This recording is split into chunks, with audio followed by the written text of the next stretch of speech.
Rodney Perry.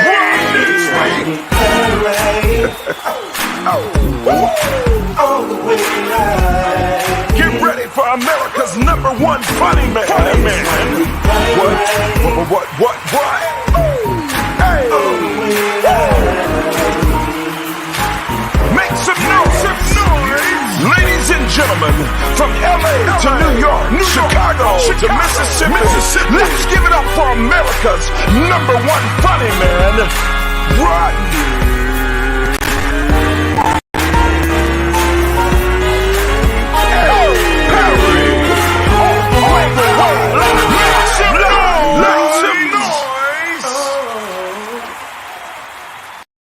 What's up, party people? It's your boy Rodney Perry. You're tuned in to Rodney Perry Live. We are here in full effect. It's a Tuesday. Let me tell you something. You got to stay ready so you don't have to get ready. As you build the show, things happen. You got to be ready to go. But how about this? Sometimes your ass ain't ready. You just ain't ready. Everybody spout out all these cliches. I know I showed. I'll be glad when I'm ready. You ain't. Your ass wasn't ready. And how about this? It took a while to get in the predicament you in. Let's say you fat. You getting the BBL, getting all your fat sucked out.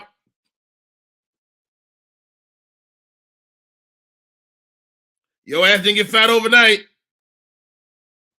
Took your ass years to get fat. You was fine when you was 18. But maybe not. I see the young comics nowadays, they be fat at 22. I was a specimen at 22. Boy, I was fine. What's up, Latrice Harris? Welcome to the show. I cannot wait to rock with my co-host today. Absolutely two of my favorite humans. Ladies first. Flat out funny. Probably takes the best selfies of all time. Nikki is in the building. Welcome to the show, Miss Onika McLean. Woo!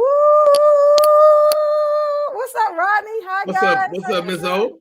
How y'all doing? How you doing? You shining today, ain't you? Yes, I got my life. You got a new boyfriend or something. I broke up with one. Is that what it is? I'm dating me now. You know, like, I'm gonna just date me. I'm boring, but whatever. You boring? And my thing is small. It's a bit. I'm looking for somebody. That's why I said call Onika. She never let you down. My next co-host today, he's got a special about to hit the streets. I've had the luxury to preview it. Do yourself a favor and see it. My man, Mr. Hank Dennis. What's up, HD? Woo, what's going on, man? Yeah. Hey. Thanks for the enthusiasm. There it is. Yeah. How y'all doing this morning? Wonderful. All is well, man. What time are we on? Are we on East Coast time? We are on East Coast time. Where are you? East Coast, down the street from you. Is that right? Okay. I like that little door with the lights on it. That's dope as hell. You know, we doing something over here, RP. You know, hey. And, them dancers be keeping it fly. Hey, we got to do something over here. Hey, we ain't going to come half-ass. That's what we ain't going to do. That's what you're not going to do. Diane is in the building. Triana is in the building. Oh, people got up early. Right. My partner in crime, Shiny Scott on air. Good morning. How are you? How are you, Shani? I'm good. You look like rested. I'm learning. We learning each other. Me and Shani work together almost 4 weeks now. Rodney Perry Live, Media Room 360. I'm starting to tell when Shani is ready to do it. Because you had them glasses on, you be like, Yeah, we had some health issues. So if you put them glasses on, you ain't feeling it today. You're like, you know what, Rodney Perry, you sure? Let's do this shit tomorrow. I want to apologize to a friend of mine. He called me to be in his film, and I had every intention to do it. But it required me to put my show on the back burner for like 5 days. Mm-hmm. Couldn't do it. Just starting the show. Told him, first of all, he had a 5:30 call time. I was like, I ain't gonna make that. Ooh. Cause I know about movies. People hire you somewhere where they don't really need you till 9. Mm-hmm. Mm-hmm. Mm-hmm. I'm like, dude, I can't make it. TJ Slow Your Rollers in the building, Candace, Kenise George. So I told him, he said, man, I wish you would have told me about the show. I'm like, you gotta know about me, you know. But I had to flake on him. But in my defense, they wasn't paying but like $100 a day. Oh, man, that was a good decision. Which is no excuse. You give your word, and your word is bond. But I didn't say I wouldn't do it. I just can't do it at that time. Mm-hmm. Nice cut. That ain't no cut. That's just my hair growing back from being bald head. His hairline. Hey, while you playing though, I got a strong hairline. My hairline is strong. It's just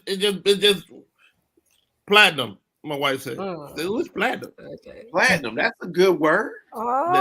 She's speaking life into you, Rodney. That's what she's doing. You know what? She don't give a damn. She is. Because she can say you got gray hair. She don't give a damn. That's a lie. You can tell she care. She care, Rodney. You can tell you cared for. You can tell you cared for. What that mean? Cared for? What that mean? You can tell you cared for. You look like you cared for. You have nice hats. You able to be in your basement in the middle of the morning and do what you love. You are cared for. Trust me. Am I cared for? You are cared for. Mm-hmm. You know what? Hank Disney, are you cared for? No. My family, they don't know where I'm at. They don't care where I'm at. I did all this myself. This is me just keeping myself cared for. You took the stuff off the Christmas tree. You was like, y'all using these lights? They don't care. Let me tell you something. These people walk around here just taking. That's all they do is take. Mm-mm. But what we the same people, Hank? Like I look at myself, I look at my children, and I'm like, I get it. I really do. I didn't want to wash no damn dishes. That's why I still like. I'm a believer that if you're a grown up and you paying the bills, that the people, the children, should do something in your house. Fact. What was your chores as a kid? Who? Let's Shiny Scott on there. Well, I had to keep my room clean, my bathroom. I had to clean the kitchen. I had to keep the living room clean. I had to vacuum the house, sweep the stairs because we had a 2-story. And that was pretty much it. You were Cinderella around this motherfucker.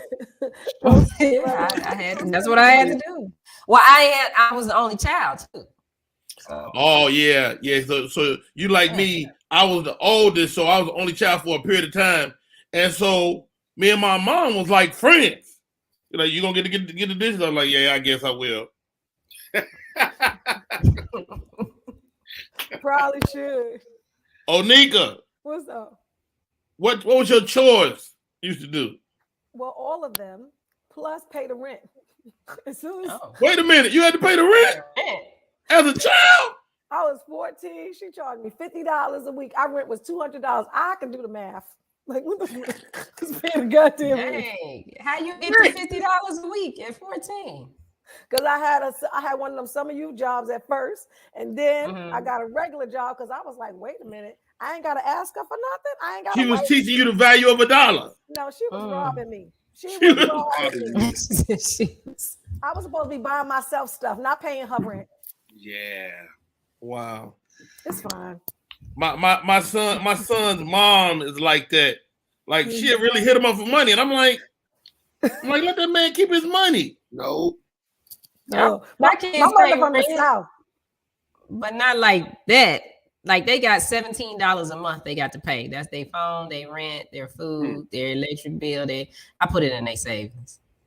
Man, Right. You take the money from it and then put it in their savings.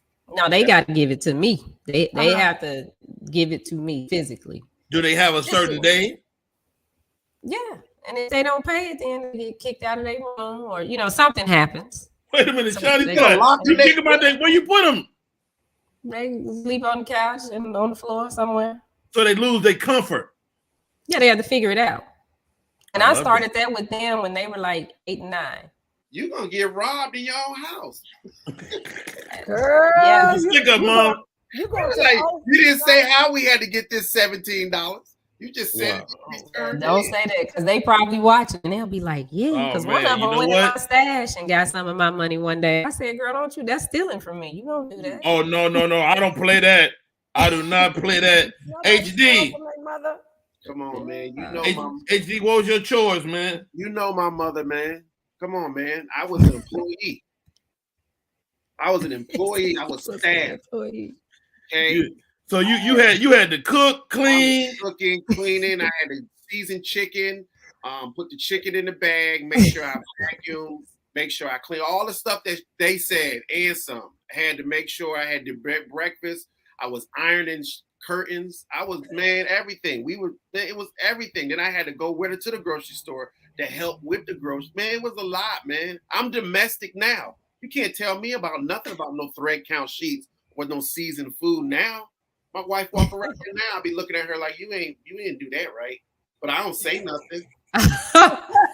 You can't say nothing. I say nothing because I can't let her know that I don't do all the stuff. So I'm a Virgo, and I can be super critical, right?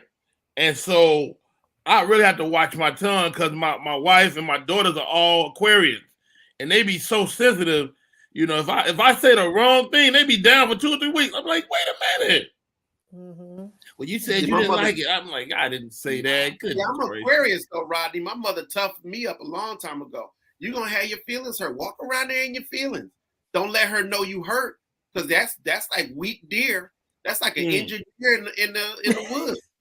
She can smell blood. What, you gonna cry? I don't care how much you cry. You better vacuum this floor.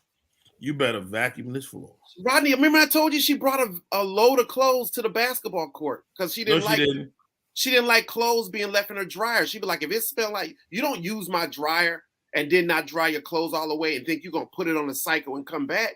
So stop right there, Hank. You at the court hooping with the fella. Getting it. Was you that good, Hank? Oh, I was nice. I see the money. Let me tell you something. Oh, nigga, everybody good with an air basketball. Like this. You look like you're having a convulsion. I thought you were having a stroke. You all right? You got to move your head a lot. 1979 Monte Carlo blue pulls at the top of the park, Blunt Park.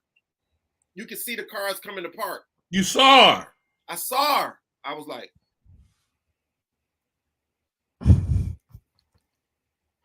I gotta go, y'all. I gotta go? You didn't let her get close? No, leave, because if she get out of the car, it's embarrassing. Leave my ball. Hey, bring my ball to the house. Hold on, I don't know what that is. Some you was watching this morning.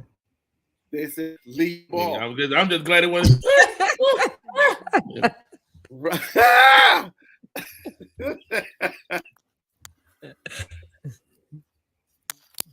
All right, guys. Next subject. Financial arrangements in relationships. I think I'm old school. My wife don't really pay for nothing. Nice. Oh, sorry. But a lot of conventional relationships are 50-50. To me, if you got a man in your life, and you in a relationship that's 50-50, you got a roommate. Am I wrong? Ooh, I stumped the crowd. Did I stump the crowd? I think you're right. I think you have to pay the cost to be the boss. Because I know when I be paying for stuff, I be like, get this shit cleaned in here. Get it. I'm the boss. So now one of my reasons, Onika, is surely a toxic male reason. I don't ever want to hear that. Like, I don't ever want to hear a woman going, hey, what you do all day? Yes. Because you're going to be like, I was eating some snacks. I was on Instagram. No, get your ass down there, like Hank Mama say, and vacuum that floor. Vacuum that floor. Yeah. You know, but I have realized I have to contribute, you know, to the cleanliness of the house. Like, because I'm a one-man wrecking crew. Mm-hmm. Whatever room I'm in as a fingerprint, I told my family, I said, if I die, y'all have a hard time. Y'all have to leave because I'm in every room. Mm-hmm. Mm-hmm. I'm literally some sock on the floor, a pair of pants, a shirt. Johnny Scott on there. I agree with the more traditional route. I think, but I it's 50-50, but it's not. There are things that I think the man is supposed to do, and then as the female in the relationship, there's a certain financial responsibility I bring. You know. Okay. I like that. I like that, Johnny Scott. And we're gonna put a pin in that because we'll come back to gender roles. Mm-hmm. Right? We'll come back to gender roles. And if you subscribe to that, because you know, a lot of women nowadays are like, yo, just because I'm a woman, you know, you can't lock me into no role. You know, HD, financial arrangement, man. What do you guys do? You know, stand-up comedy. So you know, well, before I was a PA in pediatric orthopedics. So the money is like, long as she has a dollar amount, she don't care what it is. So she's like, if you put this amount of money in the account and I don't gotta pay that, then I ain't gonna say nothing to you. But when that money drop below that amount, that's when it be like, so what'd you do today? Mm. So your wife makes more than you, which is well, she does neurosurgery now. She didn't do neurosurgery when I met her. So I'm like, oh, okay. I was like, yeah. So I'm like, do I gotta go and do neuro and cardiac surgery now? And that's a great point, Hank, because we do change throughout a relationship, throughout a lifetime. Right. So you could be the breadwinner one year, and the next year she could be the breadwinner. And this just happened over COVID. So it's like, oh, okay, cool. Yeah, I go to school. I got you. Then now COVID is over. I'm making my cake now. So, but I don't. My thing is,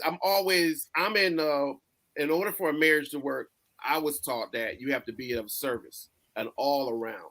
Don't go marry no woman if you can't take care of her. That's just it. Don't take her from nowhere she is if you're going to make her situation worse. If you ain't going to take care of her and do everything you can for her. So my money, when it come in, it's taking care of everything. I don't ask no questions. I don't ask her what she do with her money. If she want to spend it, she want to buy that, buy that. Because I only got a certain amount of time to be with you anyways. And then tomorrow's over. So if I got to do what I got to do, then I do what I got to do. I used to be like, oh, when I was younger, if I ain't doing that, I'll pay for this. But then I realized I'm paying for everything, but she can still say, go lay on the couch. What am I do? What am I do? You gonna go your ass downstairs and lay on that fly ass comfortable couch. Money I paid to lay here in this. They ain't trying to hear that. Cops gonna come and they gonna pull who out? You. They gonna pull you out. It be all your stuff. They don't care. There's your name on it. They be like, "That's nice, sir. That's nice. You did a good job taking care of this woman, but you need to get your black ass out of here." I'm sorry. Amen. So, Onika, what do you require of a man? Like what's your must-haves? That they could take care of my lifestyle the way I've already. So they got to be able to buy all them beads and shit. Those are G's. Those are G's. Yeah, they should be able to do it. I'm not saying they got to do it, but they should be able to do it. Because the thing about women is feeling secure. Right. And so once you put your life to a certain level, not that I'm like rich or nothing, but once you put your life to a certain level, when you're looking at your man, you need to be able to say, well, at least he can keep me here. Exactly. Wow. Mm-hmm. Wow, man. That's really interesting to me, ladies, as we unpack this. How about this, Shiny Scott? Let's take a break. When we come back, let's talk gender roles. Gender roles. Like what's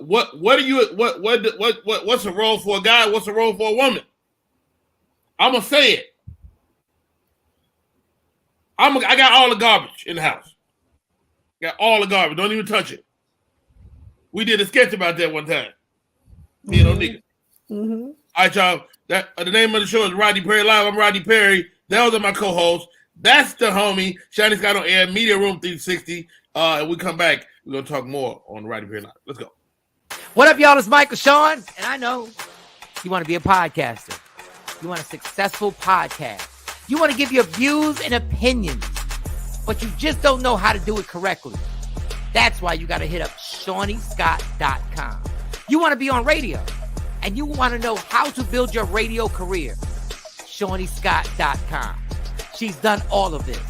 I've worked alongside her for years, and I will tell you the information that she can give you is on a value level that I can't even put a price on it. All you have to do is go to ShawneeScott.com. Your future, right now. That's it. Michael Sean. Yeah.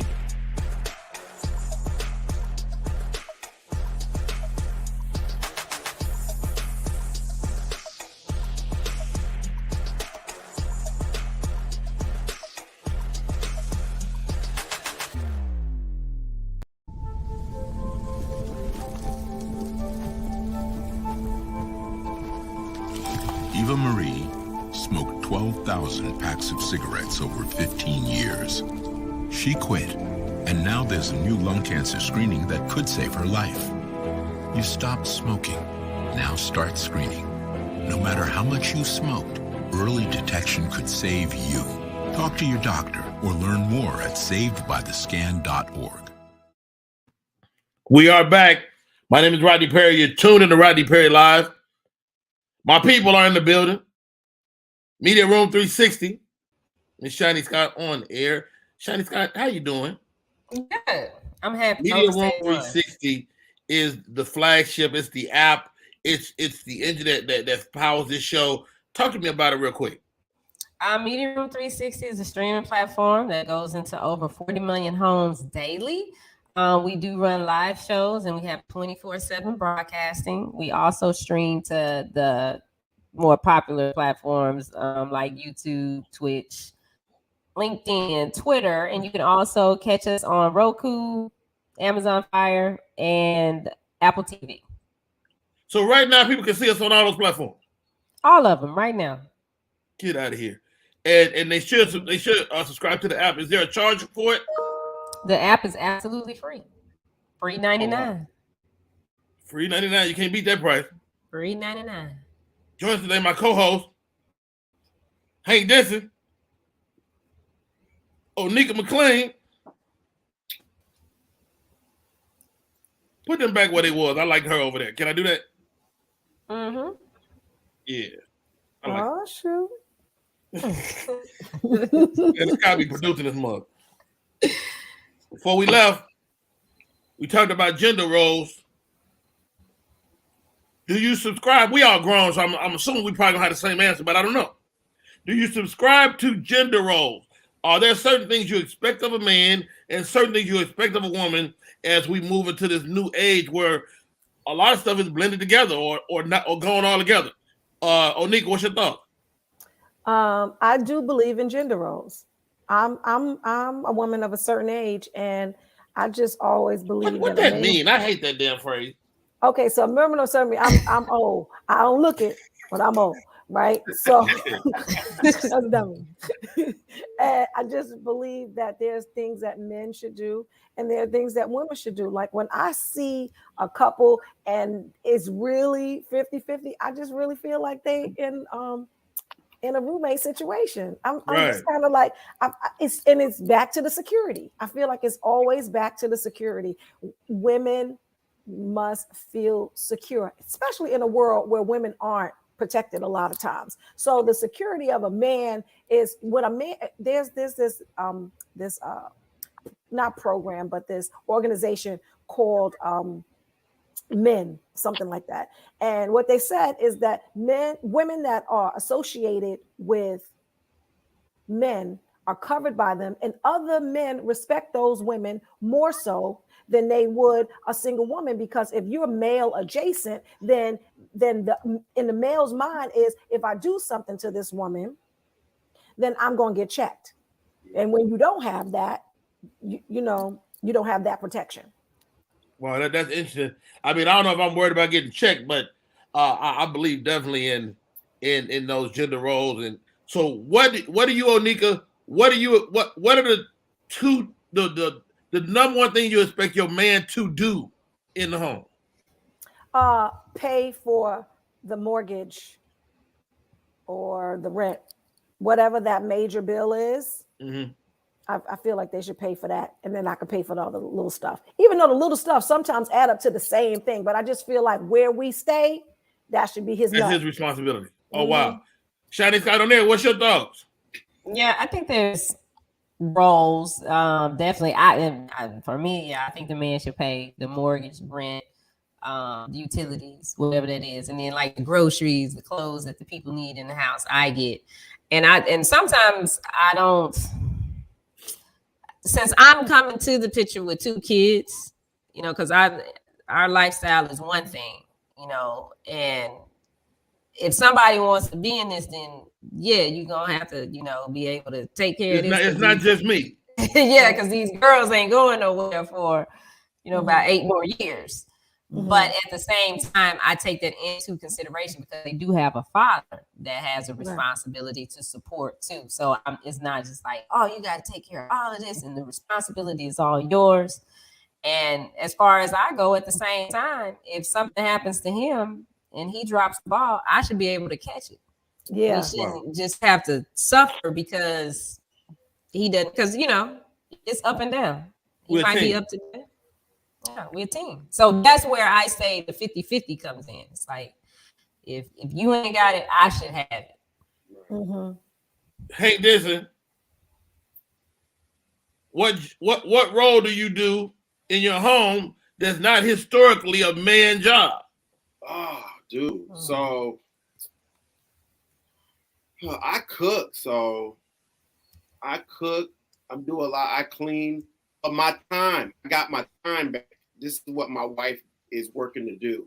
A lot of people don't know that your time, when you're in the entertainment business, I know how to make my money in a small amount of time, so I'm around. Mm-hmm. So my oldest daughter is not my biological child. So I was like, when I came into her life, she was 3.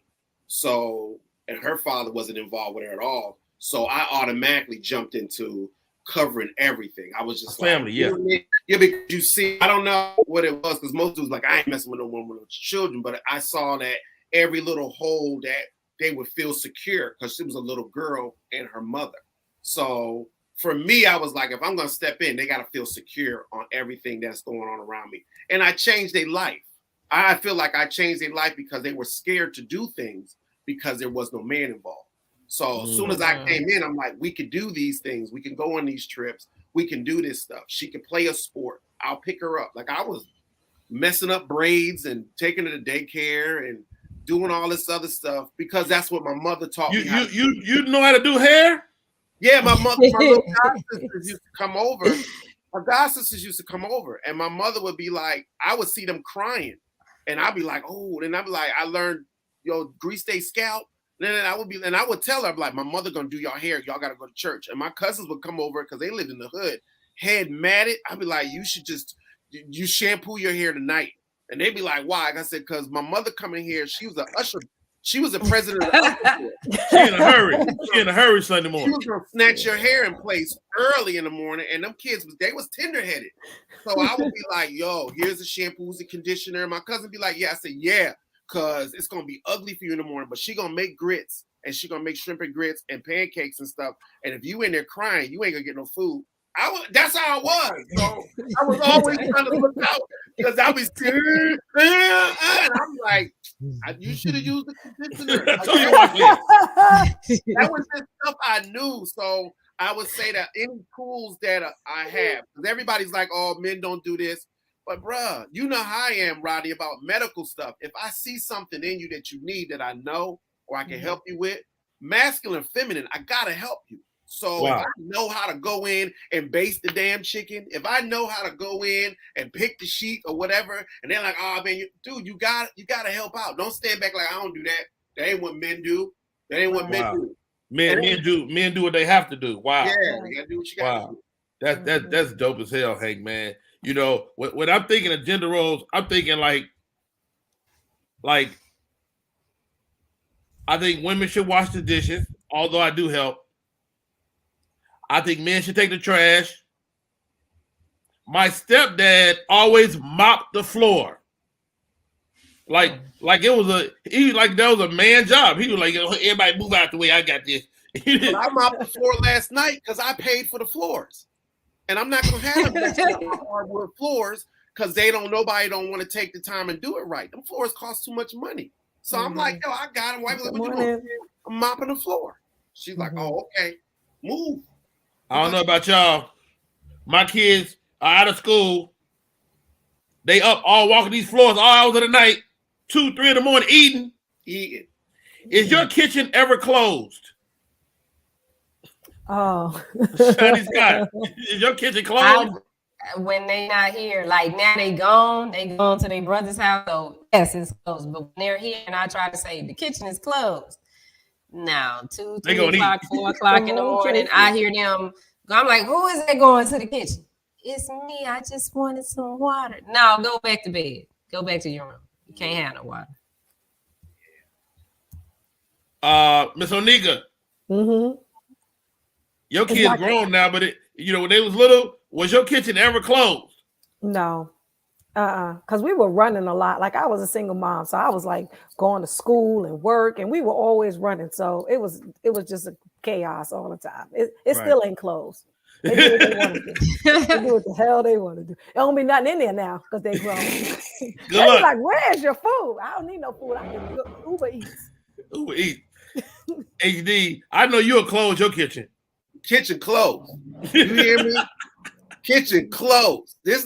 I got, man, see, my son's AAU basketball and he's 15. So he eat, but then he eats it's like never stop. And then, but the thing is, he shit every 3 hours. So I'm like, you need to hold some of them nutrients in your body. Yeah. You ain't even, too much. Yeah, he don't got, and then he in shape. He ain't got he got muscles. And I'm like, dude, this body food's supposed to sit for at least 6 hours. You mad at his metabolism? It irritates me because I feel bad because I know he probably hungry, but I be like, either you use toilet paper or food. We gotta balance. You make a decision. We gotta balance this out. Hank is killing the show today. What up, party people? My name is Rodney Perry. You're tuned in to Rodney Perry Live. My co today, comedian Hank Denson. When we come back, we're gonna do the entertainment report. And we're going to talk about Hank Denson comedy special coming up at the top of the next hour. I'm excited about this show today. Onika McClain is in the building. Shiny Scott on there. Let's take a break. We'll be right back. Want your book or music to be published? Skip the confusion and rejections from others. Let BePublished.org publish and promote your work for less. BePublished.org handles it all, from cover design to worldwide distribution, with high quality and fast turnaround. You even keep rights and royalties. Everything was perfect. You made my dream come true. My book and CD look so good. Call 972-880-8316 now. BePublished.org. 972-880-8316. Type 2 diabetes can have a big impact on your life, but how can it be prevented? Well, the first step is knowing if you have prediabetes, a serious medical condition that puts you at high risk for type 2 diabetes. 1 in 3 American adults has prediabetes, but more than 80% don't know they have it. The good news is, prediabetes can be reversed, and for many people, healthy changes in their daily routine can make a big difference. Take the 1-minute risk test today at doihaveprediabetes.org. Do I have pre-diabetes? Shit, I don't know. Let me check. Hey, it's your boy Rodney Perry. You're tuned in to Rodney Perry Live. Media Room 360. The woman, the legend, Shiny Scott on air. It is time for the entertainment report. Let's rock. Ooh, listen. I was up last night or this morning. Okay. Like 2 or 3 o'clock in the morning. I think that's me, Onika. Yeah, we I tried think to that was me. double dip. We tried to double dip. Yeah, It didn't work. Okay, no. We on IG too. But so this whole thing with Pastor John Gray. So John Gray is in the I news saw that again. Come on, John Gray. He's in the news again because he cheated, but he really didn't cheat. Really wasn't cheating. So what happened this time is John got involved with this masseuse online. They only had phone conversations. They've never met each other in person. They've never hooked up. They've never physically had contact with each other. However, the lady that is the masseuse ended up calling Tasha K and telling her about the conversations that they had. She shared some of the text messages and the video. A video came into play, and she shared that with Tasha K. So Tasha K and this guy, Larry Reed, you know, the gospel Wendy Williams that tell all the business about the people in the church. So the two of them got together, had a conversation, and decided to confront. First they talked to Aventure. And I hope I'm saying her name right. Aventure wanted the video. Tasha agreed to send her the video and agreed not to release the because they, sat there, watched this video that the masseuse sent to Tasha K with her and John Gray. Wow. Crushed Aventure. Do we have that? Tell me we got that. We don't have it. Nobody has released it. They keeping it under wraps, but they got John Gray on the phone, had a conversation with him, and Tasha K kind of felt like he was being a little cocky, which made her hold on, Shanny Scott on there. Hold on, Shanny Scott on there. But we do have the video. Pastor John Gray and the masseuse are here today.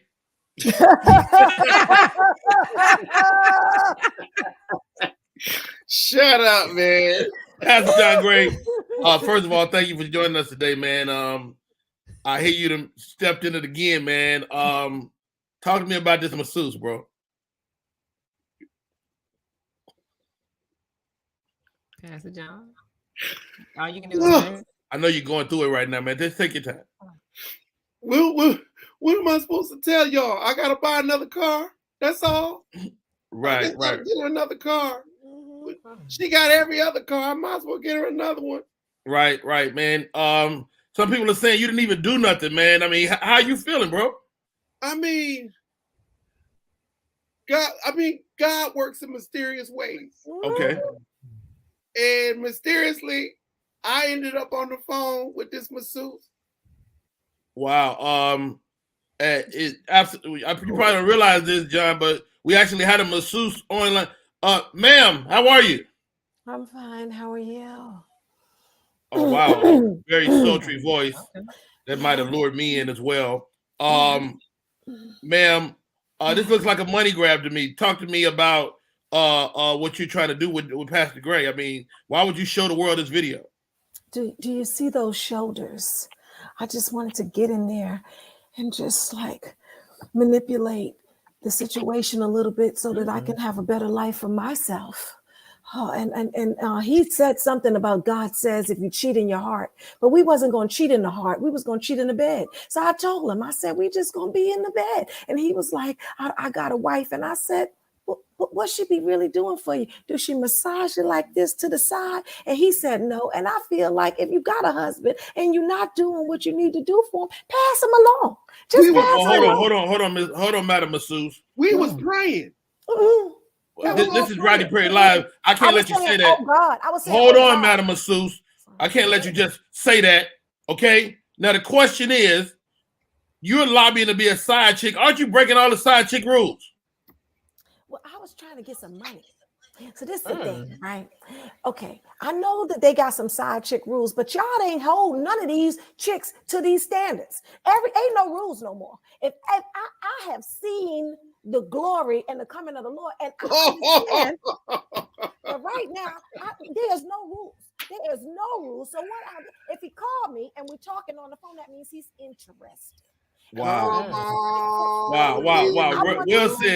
Well said, Madam Masseuse.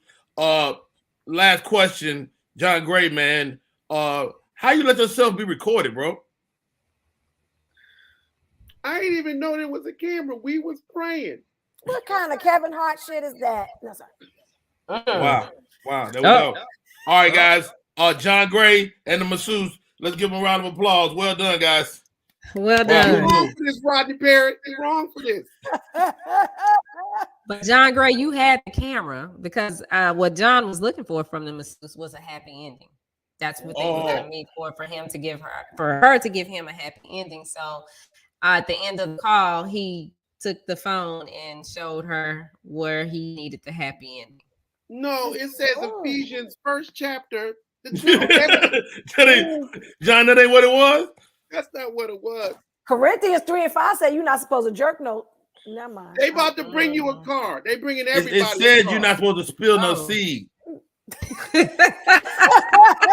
Yo, hey, how about this, guys? Before we move on from this, I mean, is this going to do irreparable damage to their relationship? I mean, they've been battling infidelity and a couple other things throughout their relationship. Is this just another thing that they can get through? I think so, because what Aventure has expressed is that he hasn't been physical with anyone. She found out that he hadn't actually slept with anyone. But you're cheating your heart. It says in the Bible you're cheating your heart. Time. So they both cheating now.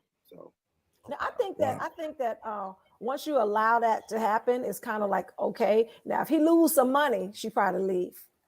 Yeah, but how about this? I mean, the fact that their business is so connected to their relationship, I don't think they're going anywhere. Am I right, Hank? Nah, they ain't going nowhere. They both cheating now. They both cheating. You think the wife is cheating? Yeah, come on, man. What are you gonna say to her? What are you gonna say? He can't say nothing now. He can't say nothing now. You done bought cars. You keep doing it. You got God on your side. You say God. We talking about higher God Almighty. You stand in front of a church. And she cheating now. He can't say nothing to that woman. But hold on, guys. Isn't he a man? Even though he's a man of God, he's a man. Don't he get the luxury of coming short of the glory, Onika? You ain't supposed to sow your seed. Y'all saw the actual picture. You said it's coming up short. No. Who's the glory? I'm sorry. Wow. What's the glory? Nobody said anything about that man's penis. Okay. Y'all saw it. Y'all said something about it. Let me tell you something. If it was out, I don't want to see it. You don't want to see it? I don't want to see it at all. I don't want to see my pastor's thing either. Does he still have people at the church though? They still be he has people at the church, and what they're saying is that he's not doing this because he's just a low down dirty man, but he's broken in some areas and he needs some help. And if it goes too far, they're concerned that he may try to hurt himself. If everything turns out. Damn. Come on, man. Here we go. But you know what, Shiny Scott? That's fair, and I'm gonna tell you why. Because he was molested as a boy, and a lot of times when you opened up sexually early, you are vulnerable to this type of thing. I got a friend of mine who was telling me, he's like, man, he said, I think the reason I'm this way, and he's horrible.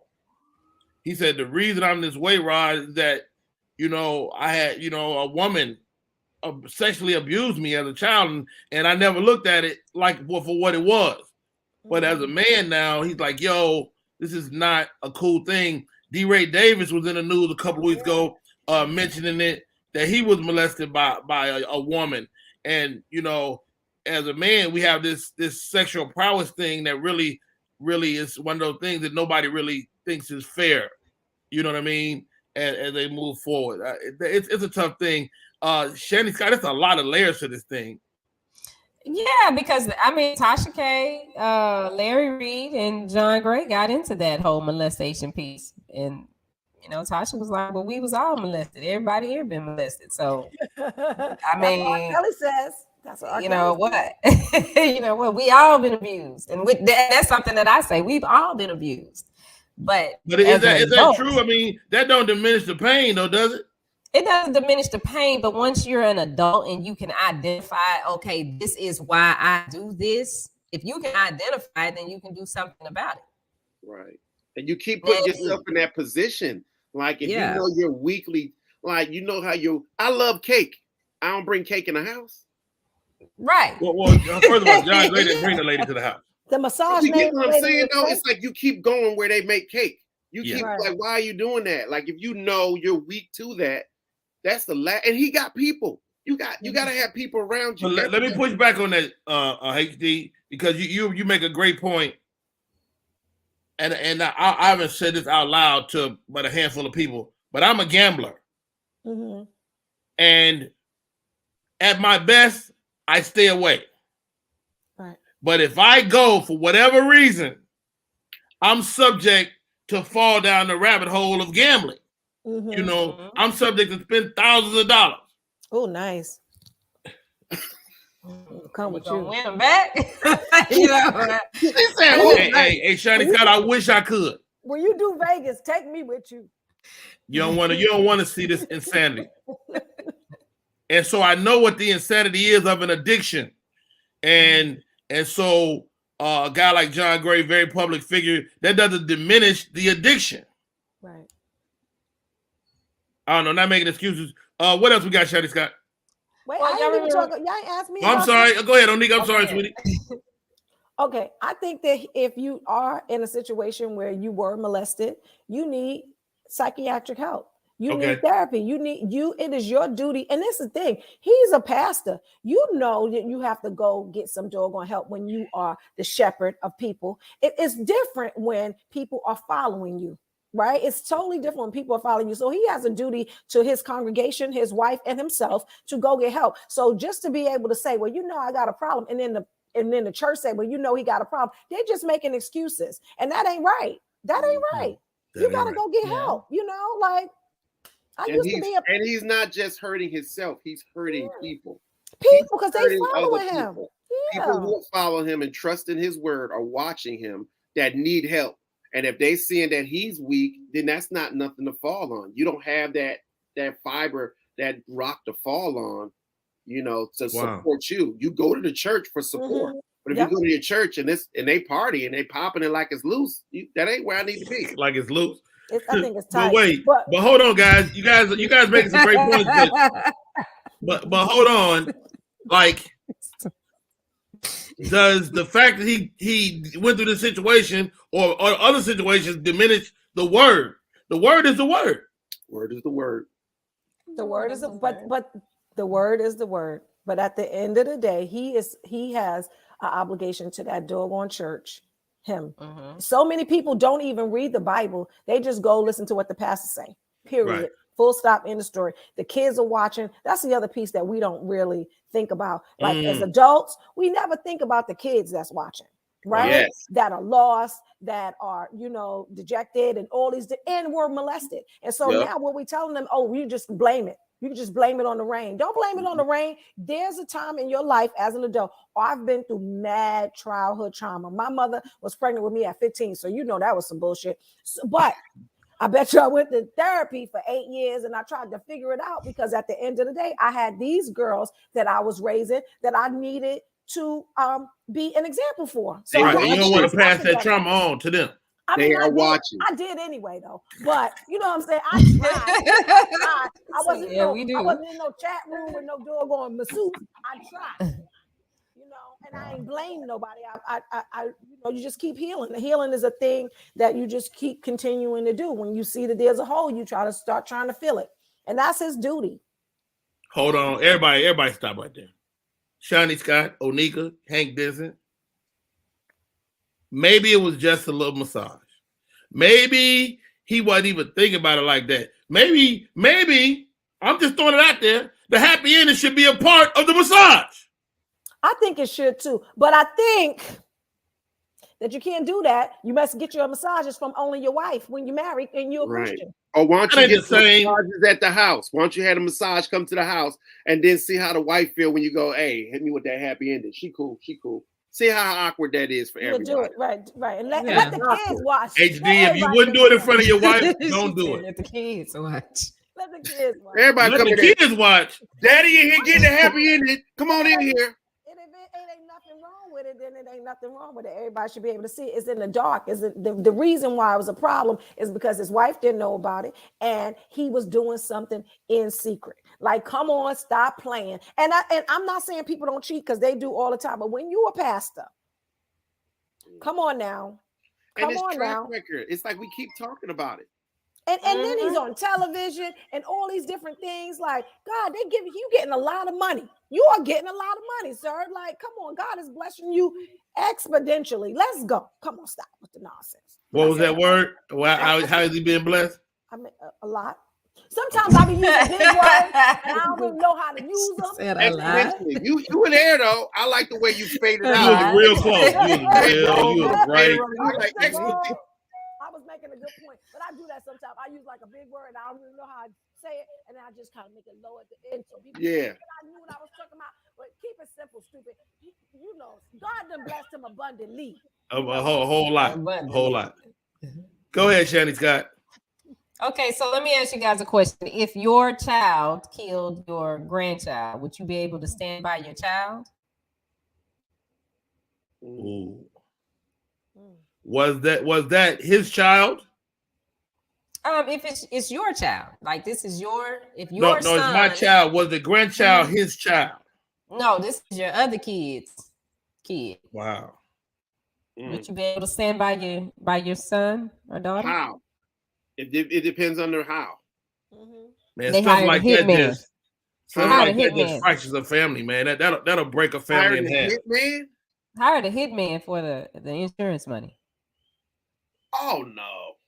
Would you be able to somebody say, well, Miss Robbie is in the news from Sweetie Pies. And you know, her son Tim is in jail right now for allegedly hiring a hitman to murder her grandson. Well, Miss Robbie stop right there. Stop right there. You telling me this is black people? Yeah, I read that. Sweetie Pies. All right, go ahead.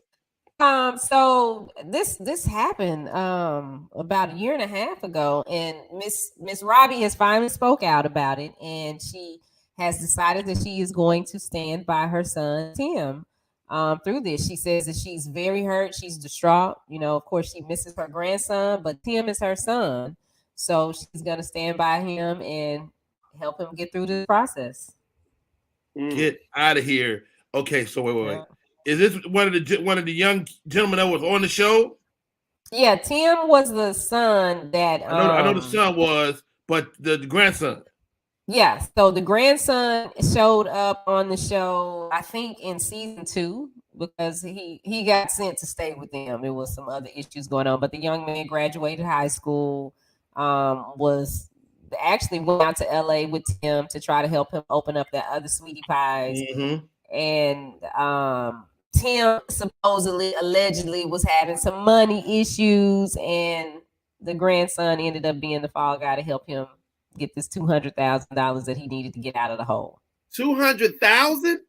That's it, $200,000. Oh my God, the price of a life, man. Goodness gracious. He put $200,000 on his own son's head. It's not his son. Nephew. It's his nephew, Andre. Family. $200,000? I didn't know how they know that he had an insurance policy. That's the thing. Well, Tim took the insurance policy out on it. Your audio is going down for some reason, Onika. Oh, it is? Let me see.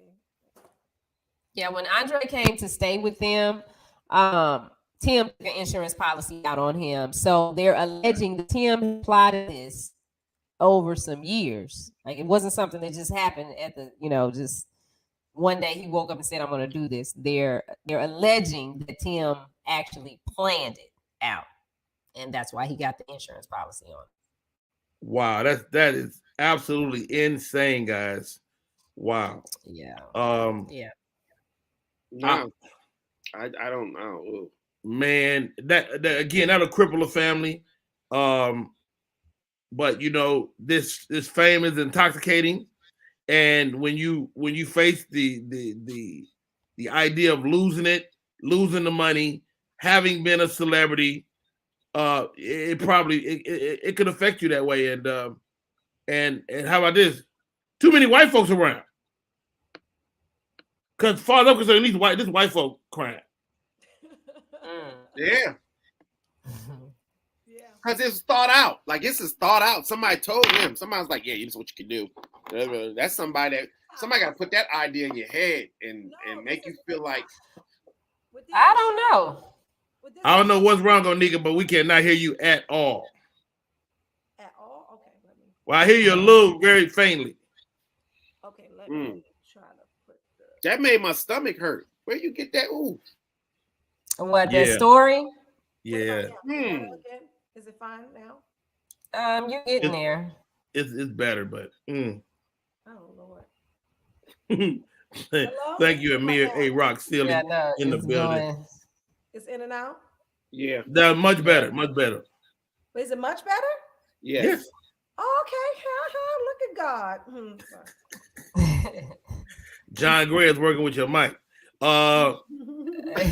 He said, shut the heck up, lady. Talking about. No, you right.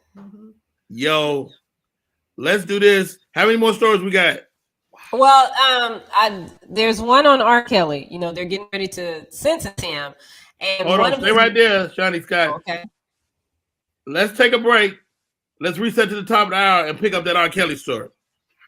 Oh, okay. Yeah, because I need a drink. That was heavy. I didn't even get to talk about it.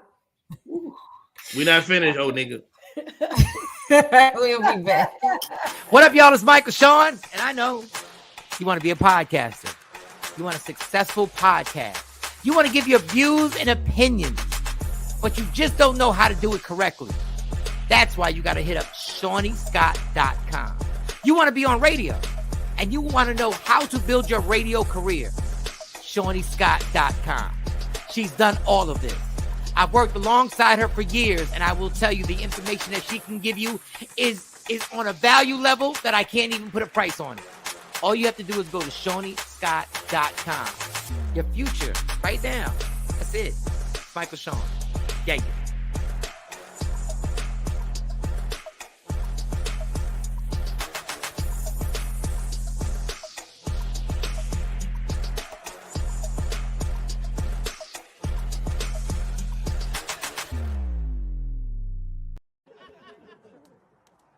She tried to kill me.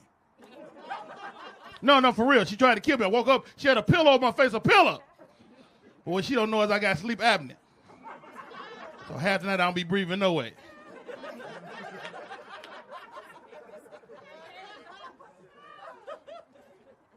Found out stuff about my wife over these 200, 300 days. I found out my wife is passive aggressive.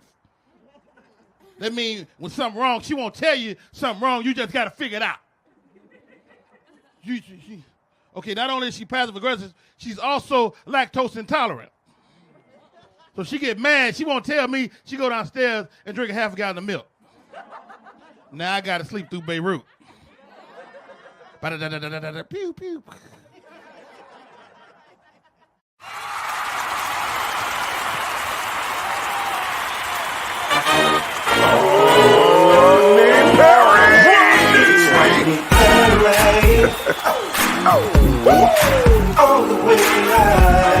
Get ready for America's #1 funny man. What? Hey. Make some noise. Ladies and gentlemen, from LA to New York, Chicago to Mississippi, let's give it up for America's #1 funny man, Rodney.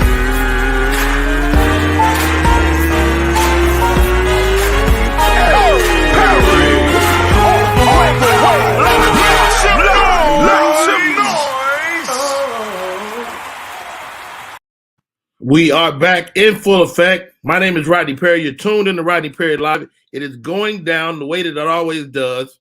Let me get my people back on the screen. Shiny Scott on the air. Comedian Hank Denson. Onika Comedy. Onika, you got a son. You got a grandson. Mm-hmm. Who do you support? The grandson. Right. Like, it just doesn't make sense. Like, and it's true. You get that money and then it's so addictive. And then to be taken away, you trying to scramble for it because you get all this highlight and you get all this fame and fortune and attention, and then you want to keep it. But nah, we Black. Y'all know better than that. We do the old fashioned way. Somebody die naturally, then we fight over the money. Like, I don't know. The old fashioned way. Yeah, you don't kill somebody. You do it the way like Raising in the Sun. You get mad, you get the little inheritance, and then everybody got their plan for the money that they ain't work for. If you're not making $158,000. What is that? Okay. I'm not making $158,000. But all I'm saying is, right, I don't understand that. But what I was saying is the TikTok tell you all these things about insurances and how you can do this and you can do that. And you laying there just scrolling, listening to these people saying stuff. And if you ain't got a pot to piss in the window to throw it out, you may be looking at your nephew like he ain't really doing nothing with his life. Like, it's not like nobody really gonna miss him. He just sitting up there trying to pop fake bottles and stuff. I get it why you would really want to take a couple of these kids out, but don't do it. Don't do it. Don't do it. Yo, you gotta wait. What he should have did was just put the insurance on the oldest member of the family. See, he was doing it the cheap way because if you insure a kid, it's cheaper. The premiums are cheaper. So if you get to an old person, just get some old aunt, make them sign the paper, and then so he should have got the mama. Yeah, but Sweetie Pie not that old yet. You got to get her mama. Where's Miss Mabel? Like, you got to get Miss Mabel. She's on her way out. You ain't gonna get no $200,000 from Miss Mabel. I mean, he could have got term insurance and just took the money out on his life insurance that he put on the kid. I mean, he wouldn't pay no taxes on it. He wouldn't be going to jail. I don't know. But he didn't have no money for that. Wow, this is a crazy story. Shiny Scott. Yeah.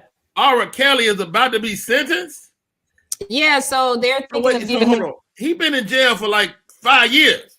He hasn't been sentenced. No, he's charged on so many different things, and so they're finally at the sentencing stage, and they're looking at 25 years. Well, one of his victims, her name is Lizette Martinez. She says that she feels like 25 years is not enough. He should get a life sentence to make up for everything that he's done to her. Now, outside of Lizette, they also talked to Kitty, and it's interesting. I know Kitty. Kitty and I used to work at the radio station together, and Kitty is just like her take on it is it doesn't really matter how much he gets because it won't change, what has happened and all the lives that he destroyed. And with Kitty, it's interesting because we watched the whole R. Kelly thing happen with her, and she thought she was his girlfriend and that he was moving her to Chicago. And, she became a part of the show and she found out otherwise. So not sure what's going to happen to R. Kelly. As a female, I don't know if 25 years is enough. I don't know if I feel like he should have a life sentence because at 17, I had an encounter with R. Kelly. Really? And it didn't make sense to me until Surviving R. Kelly came out. So at 7, I was in college when I was 17. Can you share, Shani Scott? Yeah. So R. Kelly was coming to town and we wanted to go to the concert. We're in college. We college girls. We're freshmen. We went. I ain't look nothing like this. I had my hair in a ponytail. We had some. You look like a little girl. T-shirts. Yeah, we look like little girls. We didn't know nothing about dressing up. I'm the mouthpiece in the group. I'm the one that I do all the talking. So we get there and we go backstage. We go to the back where the buses and everything are, and I'm talking. I'm like, well, we want to see R. Kelly, and we don't have tickets, but you should let us in because we're hardworking college students. So they let us in, and I'm feeling like, oh, I'm the bomb.com. I got us up in here. They take us to the tour bus. We don't get to see the show, but we go to the tour bus. We stand outside the tour bus. When Kelly gets off stage, there's a line of women there that want to, take pictures with him, get autographs or whatever. And they move us to the front of the line. So we're like, oh, we up in this thing. Hey, we can meet R. Kelly. We all excited. Wow. And he comes out and we he signs our little autographs. That's all we had. We had little pens and pieces of paper. And once he finished with us, it was 3 of us. The bodyguard said, "Okay, y'all come over here," and he moved us back closer to the tour bus, to the door of the tour bus. Okay. Okay, me, Shawnee. I'm petty.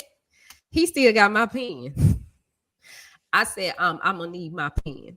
I need my pen back. They should have their own pen to get autographs. And he didn't respond. And the security guard was just like, "Okay, just chill. It's okay." And I was like, "No, I'm gonna need my pen. I'm a college student. I need my pen. He should have a pen. He's a millionaire, So now I'm, here." And he looked at me over his shades and he threw the pen at me. And I picked it up and I said, "Thank you." And the security guard looked at us. He said, "Okay, ladies, we're gonna walk y'all out now."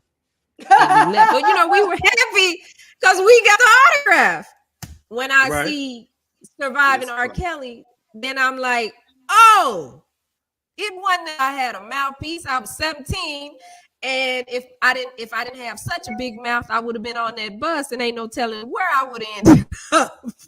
So I can't say how I really, because thinking about it like that, it's like, dang, he really would have took advantage of us. And we thinking that we meeting our favorite singer. Mm-hmm. Right, but okay. I don't want to say nothing that's gonna get me damn canceled. You're not gonna get canceled. At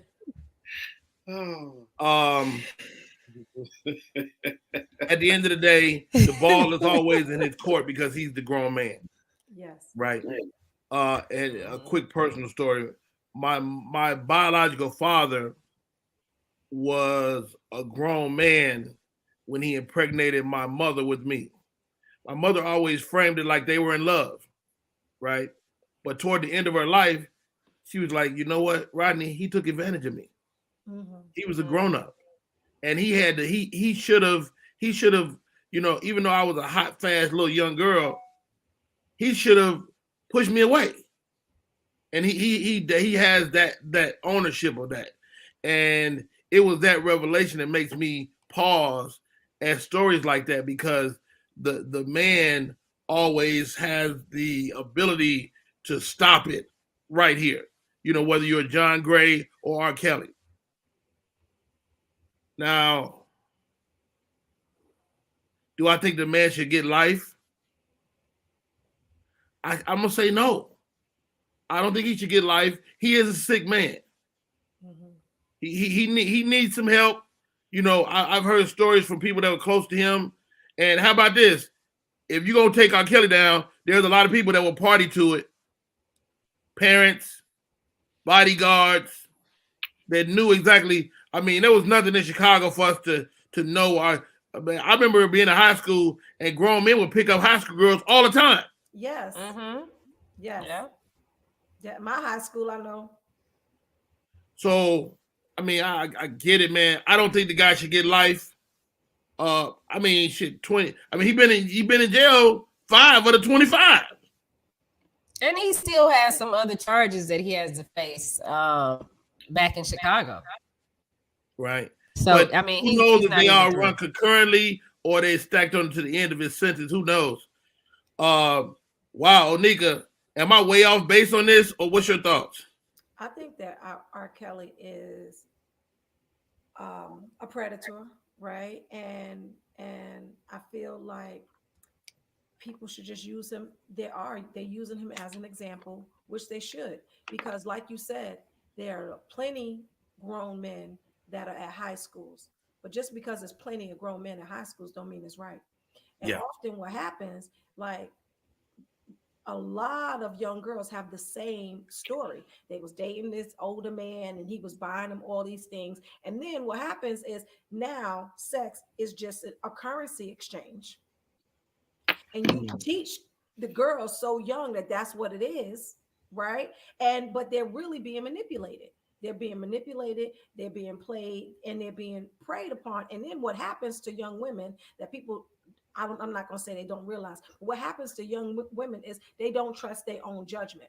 right? So you get into these situations before your frontal lobe develop. You ain't even got your full brain. You dumb for real because you do not have your full brain. And that part of the brain helps with reasoning and delayed gratification and planning and all that kind of stuff. And you don't have that. You don't have that ability yet. And then people take advantage of you. So then you don't trust yourself. And then you start thinking sex is currency. Wow. Wow, that frontal lobe piece is really interesting because you maybe you just aren't equipped. Hank Denson, we're girl dads. You can't get to my daughter. Yeah, I don't like nobody. You can't get to my daughter, dude. Shani Scott, they can't get to your babies. Or can they? Hank Denson, what's your thoughts? Anika hit it on the head. That frontal lobe is not developed. And when do we start telling our Black women that they're valued? So if we don't show them at this case their value, when will they see that there's somebody stood up for what was going on to our Black females? Because they trafficking them, they talk bad to them, all this stuff goes on to them, and then we gonna let one of our own, a Black man that we was dancing to, do our daughters and our women wrong again? When do we stand up and go, okay, yeah, bye, we had enough? Because if we don't stand up for us when we're doing us wrong, how we expect them to care? How we expect them to treat us right? Because they not gonna treat us right. I've been down to Clark a couple of times. I had a couple of cousins that went to Clark, and they were coming in from up north, and they were 17. Them drug dealers was old, hanging out around Clark in that CAU, picking them girls up, taking them off, no telling what they was doing, because they ain't never seen that kind of money. You pull up with some rims, you throwing money at me and chicken wings. I ain't never had, you know what I mean? My mom, I'm free. And you don't know that you get manipulated to ruin your college career. And you don't know they're breaking something in that, like she said, that frontal lobe that you never get back. Once you lose that piece of you, you'll never get that back. And we have to protect that with our Black women as much as possible because they're so creative, so smart. They switch out, and sex is the currency instead of them being their knowledge, their brain, and what they can do to this world being the currency. Man, y'all smart, man. Shani Scott, what we got? Is that it? Well, Dame Dash, Jay-Z are back in the news over that. Remember, at one point they wanted to turn Reasonable Doubt into a NFT. An NFT. So they have come to an agreement, and it can be done. Okay. So because Jay-Z wasn't trying to do business with him, right? Back. Jay-Z wasn't trying to do business with Dame. He wasn't. He actually sued him. He sued him. But there was, when Reasonable Doubt came out, like the way their whole business structure was set up. I mean, Dame is really smart. He knows how to do business. He is a businessman, so he got it set up not just in his favor. To me, it business is black and white, so it benefited them both. But Jay wanted to go off and do some other things and not include him. So, Jay acknowledged him at some awards ceremony. I can't remember which one. So hopefully we can see a Jay and Dame. I want to see that. Like, I would like to see those two guys work together again because they, created some magic in memorable times. You're so right. You're so right, Shiny Sky. I mean, that album is such a moment in time, and it's a perfect storm. So they needed each other, and I know Jay-Z has went on to make billions of dollars, but come on, man. I mean, who knows what can happen if these guys get back together? Your thoughts, Onika? I think that would be awesome if they got back together, but I just feel like they're very, very different men at this point. I don't think that it's gonna work. I think that the NFT will be fine, but them having future collaborations, Jay-Z still ain't talking to Kanye. Jay-Z Betty. Jay-Z said, I got my money. He ain't never talking to Kanye. And the reason why him and Dame kind of broke up is because they were supposed to dismantle Rockefeller. And then they dismantled Rockefeller, and then Jay-Z took the name and did it again. So he did some misdealings with him. And when you're that close, sometimes it's really hard to come back together. Wow. Jay-Z is a shrewd dude, Hank Denson. I mean, we friends, we doing business. How do you keep your feelings from getting in it? You can't, man. Like, you got to think about it. This even ties to some R. Kelly stuff, because remember, he did that tour.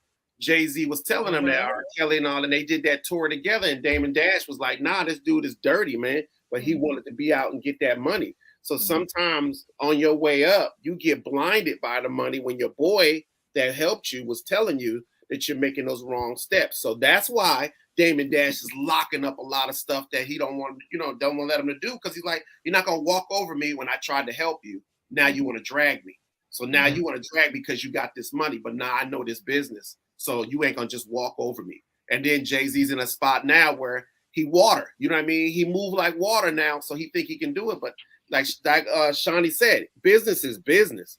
So he just lock it in. I just know they never be the same, because I remember in a couple of interviews that was rocky because of the whole R. Kelly thing. And he was like, yo, you doing a tour with this dude? Don't do a tour with this. He doing this to these girls. And what he was doing to Aaliyah and all that. He's like, yo, you dirty for that because you see it. And if you seeing it, and I know you as my brother, you ain't the same dude I do business with. Wow. Yeah. What's your thoughts, Shani? Yeah, I remember that when Jay went on the Best of Both Worlds tour with him. Eventually, he did come out and say that, he saw some things that were unacceptable that he didn't agree with, and he felt a certain type of way about this deal with R. Kelly, which I've heard other people say that about R. Kelly. They had a fight or something like that, because I know in the middle, I remember I was at the concert and they R. Kelly wouldn't come out because Tata was supposed to try to have stabbed him or something, which is Jay-Z's man, and R. Kelly refused to come out. But Usher was in the audience, Mary J. Blige was in the audience, a bunch of people was in the audience to see the Best of Both Worlds tour, and I was there, and they just got on stage. So Usher performed, Mary performed, and the people that were in the audience performed with Jay-Z because R. Kelly refused. Wow. Yeah, that was a dope show because I loved those buses came out on the stage. Like you sitting there watching, and then all of a sudden two tour buses just bust out on the stage. So we got it before it got to y'all and all that drama happened.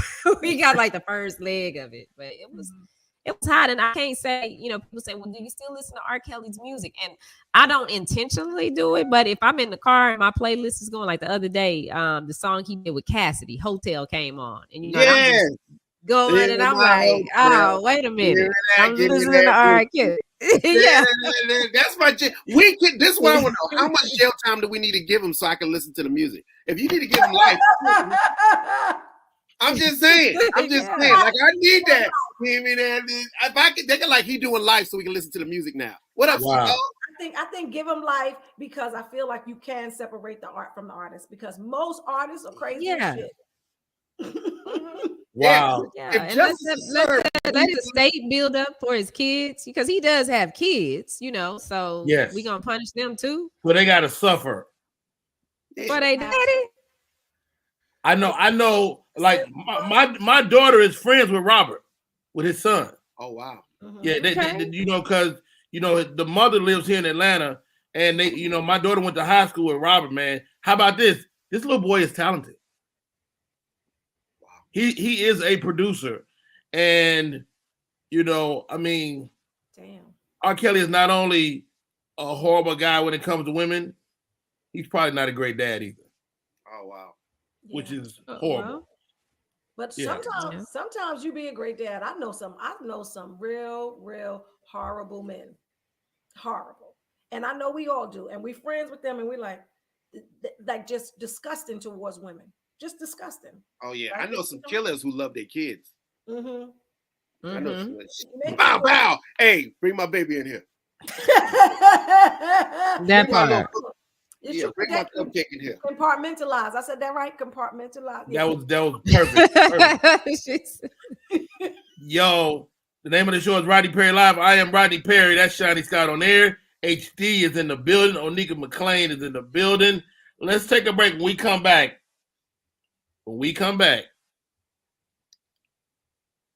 dear Uncle Rodney, we'll be right back. Great having you. Incredible women. I wish they had those kind of cool careers for women when we were growing up. So in this flashback, we're all the same age? Yeah. What does everyone want to be when they grow up? If I say 2 jobs, do I get extra credit? No. I want to make immersive video games. I want to revolutionize 3D printing. I want to analyze data from the cloud. I want to be a meteor. You mean meteorologist? No. That's great, Al. Follow your dreams. For the record, I was a baby in the 70s. Want your book or music to be published? Skip the confusion and rejections from others. Let BePublished.org publish and promote your work for less. BePublished.org handles it all, from cover design to worldwide distribution, with high quality and fast turnaround. You even keep rights and royalties. Everything was perfect. You made my dream come true. My book and CD look so good. Call 972-880-8316 now. BePublished.org. 972-880-8316. What up, party people? It's your boy Rodney Perry. You're tuning in to Rodney Perry Live. We're supposed to have Bob Sumner on the show today. Bob says he's not feeling well. He's under the weather. I say he flaked. Okay. You see him but that's okay. You see him on another show? No, I do not. You be watching people's Instagram stories. Let me see if you really sick, because I don't. Oh, wow. You know what?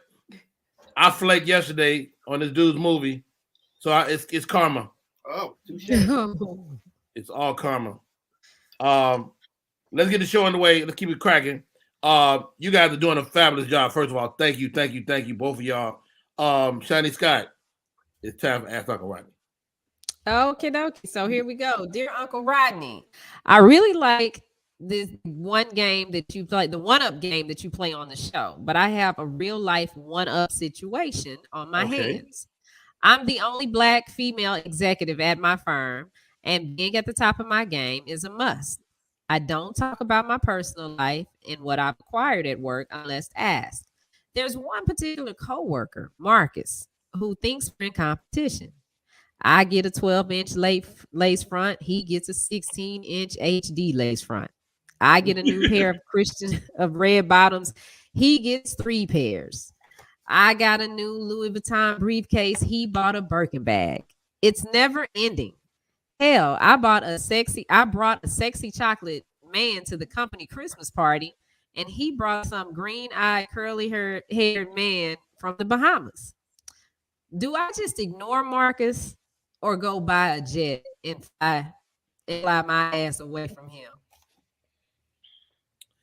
All right, guys. The one-up in real life. HD. Have you ever had somebody try to one-up you? Every time you tell them you doing something, they gotta outdo you? All the time. That's what comedians do. Dude, I just opened up for Jesus. Really? Okay. Well, that's amazing. Yeah, I'm going on a 20-city tour. How am I supposed to top that? You know? Hilarious. I just be like, all right, dog. Put your ego away. They sound crazy, right? And they probably look crazy to other people, and they could be using that money to do something else, right? And for y'all to sit around and they looking at one of they must be friends because they communicate and how she paying attention, he paying attention. Mm-hmm. Come on, man. How long they been doing this? Like it's ridiculous. I know one up. I know the people who one up. I used to play the game sometimes, and then but I was making up stuff. I was like, yeah, man, shoot. I know all of them. Michael Jackson, Tito, all of them. Man, Onika McClain. Yeah, but it don't do you nothing. You leave with a pit in your stomach. Even if you are at the top of the one up, you live with a pit in your stomach because people really don't like you, and you're not building any real moments with those people. If you're gonna build a real moment with somebody, don't make it a competition. Wow, Onika. Yeah. You got stuff going on. You happen to mention it to your friend. Should you have just shut the hell up? People can't one up you if you don't tell them what you got going on. Yeah, but they in a frenemy. They not even friends. Cause friends are happy for one another, right? So what they doing to one another is they both doing that to each other. She's just as guilty as he is because you can't have a competition with somebody if you refuse to play, right? So if you my friendships are supportive, right? But they weren't always supportive. And there would be times that I'll be like, I want to get this car. And then my friend just pull up with it. Oh, my husband bought it. Your husband ain't bought you that shit. You made him get it. Then I'd be all mad. But I just have to leave those kind of people alone because I wasn't my best self in those relationships. So I don't even have those kind of relationships anymore. But that competition kind of thing, it really leaves you lonely. Yep, toxic. It's super because you want the stuff for yourself, not you should be wanting things for you, not to make people feel away. Like, what are we talking about? All right, Shiny Scott. I just think it's a petty little game that they're playing. She like she said, she really don't have to pay attention to what he's doing. Why are you watching so hard what he's doing? Could be that he just doing because of what he wants to do. Or what's wrong with me seeing that, Onika got the bag, Gucci bag back there, the pink one. I think I want to go get the yellow one. What's wrong with that? It's not. I'm happy. You gotta be happy. Yeah. Getting it. Yeah. Hold on, guys.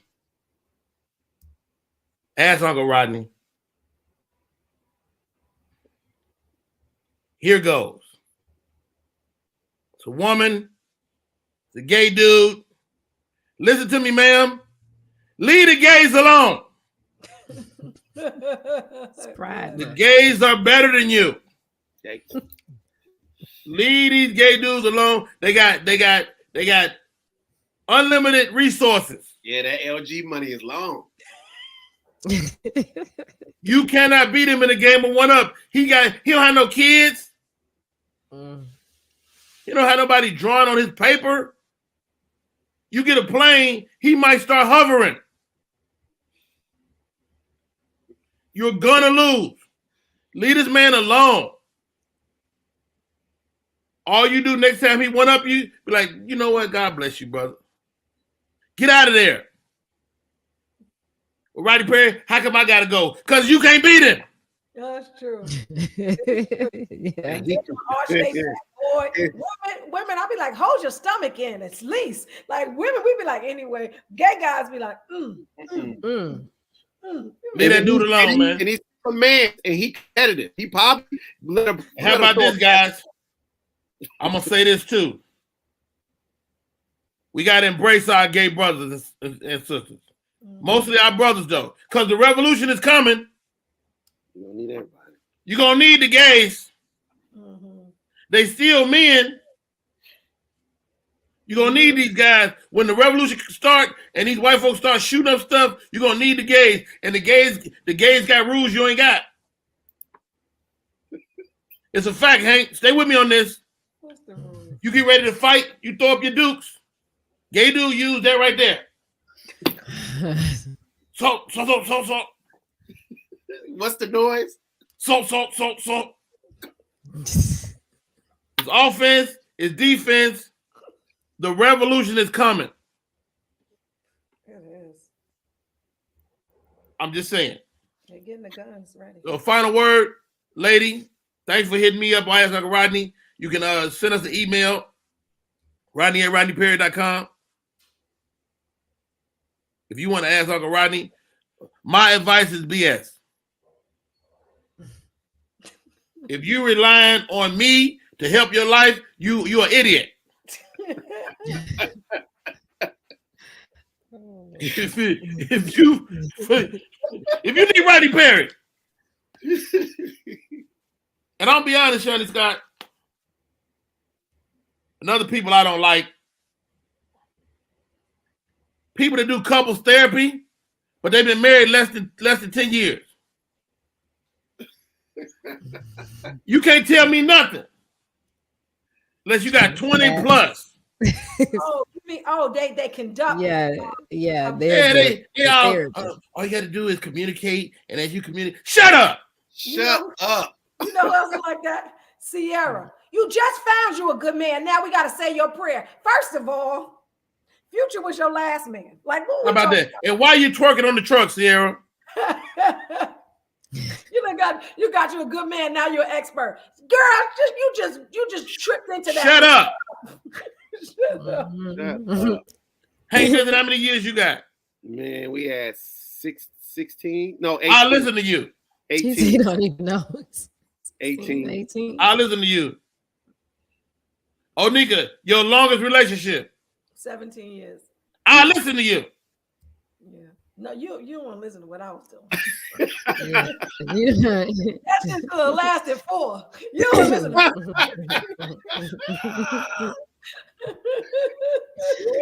I was thinking about this. We're all got girls. My daughter is in love with a new dude. Oh Lord. Okay. Right.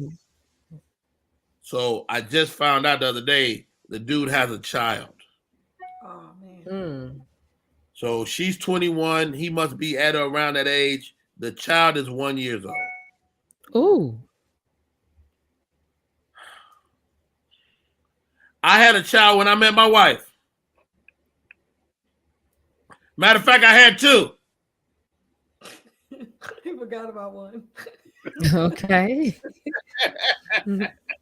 Shani Scott. All right. As your daughters mature, join the dating world. Oh Lord. Is that something you would caution them against? Oh, absolutely. Or is this a world where you can't get around meeting a guy that already got children? No, I think you can, I think there'll be guys for them that don't have kids. It's hard because we're at this stage now where I'm having to realize that my daughters are not me, and I can't expect them to behave like I behaved when I was their age. And when I married their dad is I think their dad like 10 years older than me.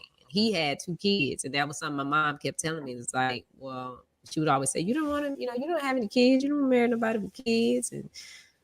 And I love my stepsons, love nothing against them. But if I could go back and do it again, I think I would have rather, had it where I was with somebody that didn't have kids, because I was so young, at the time. Why so? Shani, was he just not attentive, or he had other responsibilities? Doesn't that prove the type of guy he is, that he's taking care of his child? No. See, that's the thing, because I took care of the kids. It wasn't like that. So and it's like I say, this is just my experience. Not saying that this happens with everybody, but I would say a man can find a woman. A man that has kids can always find a woman that'll come in and do everything 100%. As a single mom, I'm not gonna find a man that's gonna come in and be like, okay, I got this, I got that, on a consistent basis and do it every day. But men can always find women that'll come in and say, okay, I'm mom. That's not to say that, I haven't, had a man that wasn't helpful and brought structure and whatnot to the house to help me, understand some things better about being a mom and a parent. But I don't think my experience has been, I haven't gotten that same level of support. And with the boys, with my ex-husband's sons, it was me that would be like, well, why you ain't got kids this weekend? You need to pick the boys. The boys need to come down here so they mom and have a break. And again, I'm 10 years younger than him. Wow. Saying this. So it's, I wouldn't want, I would rather my girls be able to go through it and, just have their own family and not have to deal with all that. But at the end of the day, it's their decision. And I have to trust whatever they come up with. They part of me. So I told my daughter, I said, look, just watch him. This y'all first weekend spending time together. Just watch him and look for red flags. Don't just keep yourself. I think women can sometimes become glazed over when they get into a new relationship. Mm-hmm. Miss Onika, what's your thoughts? So I remember my daughter was talking to this guy that had a kid, and I was like, I don't think that that's a good idea, because you want you're first to be there first, right? But she was still kind of like dealing with him. And then the other piece of it is when you're dealing with somebody that has children, now you got to look at what kind of father they are. Like some things you want to try to just discover together, you know. And my older daughter, she's gay, so I just hope that they don't have no kids, because I just don't want to be no grandma. I'm good. I don't want to take care of nothing else, not even a plant. Like I'm good. So You'll be a great granny. What's gonna be your name, Onika? What are you gonna be? A glamour? What you gonna be? where did that lady go? The one. I'm done. She said, "Where is that lady? Where is that lady?" Yo, joining us, the man, myth, the legend himself. He's got a show coming to MediaRoom360.com. He goes by the name of JP Justice Laughs. Welcome to the show, JP Justice. JP in the building. Hold on, because I don't want people to look into my eyes. I'm right now trying to hide my soul from people. Hold on, let me just put this on. Oh Lord. Okay, Hollywood. Trying to hide my soul from people. What's going on, y'all? What's going on? Good morning, everybody. Good morning, Shani. Good morning, Onika, and my man Hank. What up, Hank? Good morning. Good morning. Hey, JP, you have daughters. It's almost inevitable as they begin to date and live their lives that they may end up dating a guy that has children already. Are you anti that? I tell my daughter, if you ain't take it out here, don't bring it back. You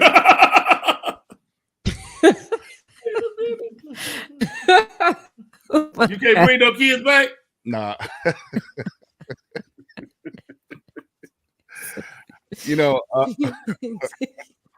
it's not really what you can say. I will give the baby the side eye. Like, don't get it twisted. I will be giving this baby at Thanksgiving. He go like, "I was cranberry sauce," and that's gonna be like this. Hey, my kid, what's wrong? we just gave him cranberry sauce. You want more cranberry sauce? Yeah, that's a greedy ass kid. It's a greedy ass kid. Who's mama? Why mama ain't giving no cranberry sauce? But no, I don't really mind. Like, after a while, you relinquish what it is you expect from them, and just hope that they make the best decisions. Right. Wow. Well said, man. And this is coming from a guy whose daughter constantly wants to tell me about. You have to talk to us. Give us. You just have to express and let us know. And then she put cat litter down the toilet, the tub. She was and so I'm like, did I really have to talk to you about that? Is that something that we had to talk about? You know what I'm saying? So, yo, my man. You know one thing. HD in the place to be. You know one thing I will say, Rodney. Go ahead. Let me ask Hank and you, Rodney, as men, how we carry ourselves as men, having daughters. Did it change you? Did it like for me, I have 4 daughters. I've been used to dealing with life as this guy that I've been, that now having these daughters, and even as they get older, I think it's even getting worse as they get older. Like they want to stop and fill me with the emotion. But I've never dealt with emotion before. Like I don't deal in emotion. That's not how. They're right there, JP. Hold that thought. HD, you're a girl dad too. Are you worried about her coming home with a boy with children? Well, you know, Jordan is bisexual, so she's not coming home with no dude. Oh, so we all got one of those. Is that easier for you? No, it's not easier because she's still my baby girl. And no matter what, it was weird how I learned how to get the verbiage to talk to her. My barber is a lesbian, and she's been cutting my hair for 15 years. Right. And there's questions that I would ask her that I have to ask my daughter. Because I wasn't sure on what to say because I'm, like I said, we going in the door like, you ain't doing this. And, you know, this is a lifestyle that I grew up Pentecostal. father, you know, so my parent, everything in the Bible. Ain't no gays in your world. Right. Yeah. So I can't dump that on her. I can't. And I mean, I was as a little girl, it'd be like I used to try to make her wear little blue and this and little pink, and she'd be like, "Nah, give me the jersey," and I'll be like, "Okay." Did she date boys? And then it was so I was, you know, and she's a real tall, beautiful, pretty girl. Yeah. So dude's attention doesn't stop coming. So I'm still in a restaurant with her now. Like, what's this nigga looking at? What is he? Right. I'm like, she got twists. The dude is still. She was like, you know, Daddy, they still be on me. I was like, oh, okay. So wow.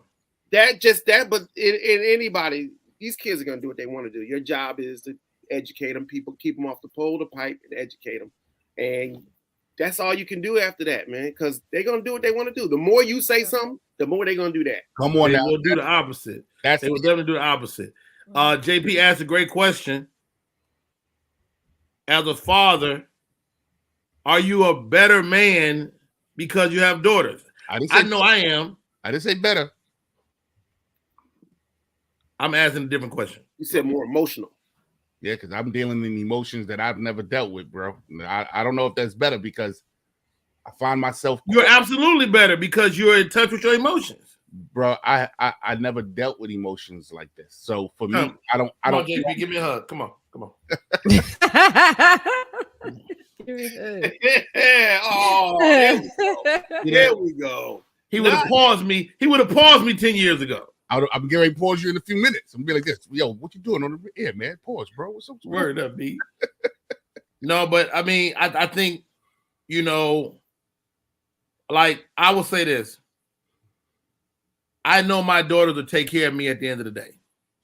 Like when I'm old and gray, my daughters are gonna do whatever they gotta do to take care of me. My son is gonna be unfreaking available. I can see it already. My son's like, yeah, Doc, I'm sorry, but I can't make it over there. Don't you got a home attendant? Yeah, I got you. I gave you $8, Dad. Come on. He'll be like, he fell. What he fell on? I told him to sit down. What? See, he don't listen. That's how he fell. Oh, Nika, are your daughters gonna take care of you when you old and gray? No, I already set it up with my girlfriends. I'm not gonna wait for these jokers to do nothing for me.